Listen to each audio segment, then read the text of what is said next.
My ex-boyfriend of 4.5 years blindsided me. My ex-boyfriend and I had been talking about getting married for 4.5 years. It was always very clear that that's what I wanted out of our relationship, and I really thought that that man was going to be my husband.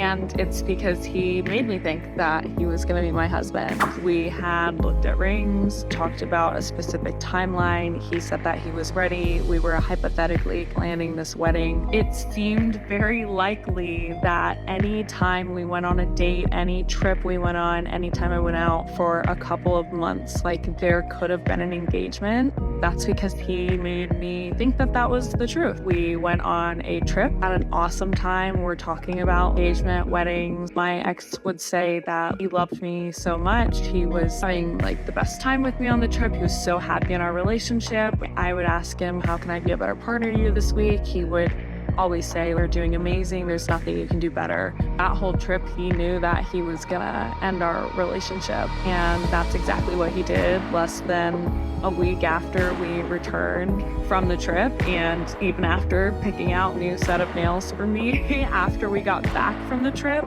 he sat me down over the dinner that I cooked for us and told me that he couldn't do this, wasn't ready to get married, and that we weren't compatible.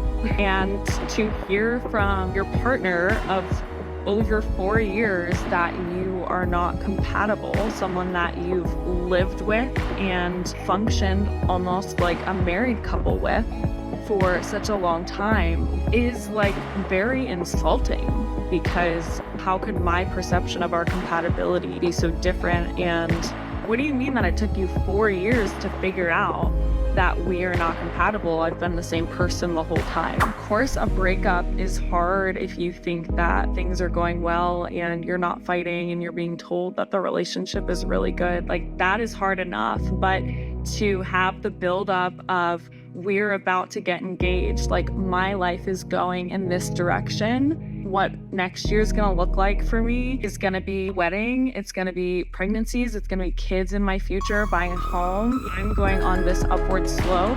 And then to be like essentially shot down, turn around, start from the beginning. I've lived my life as a serial monogamist, and this is the first adult birthday I've spent single. So in my effort to be my own partner, I'm celebrating myself the way I'd want others to. If there's one lesson I learned at 28, it's that I shouldn't wait around for others to pour love into me when I'm capable of doing it for myself.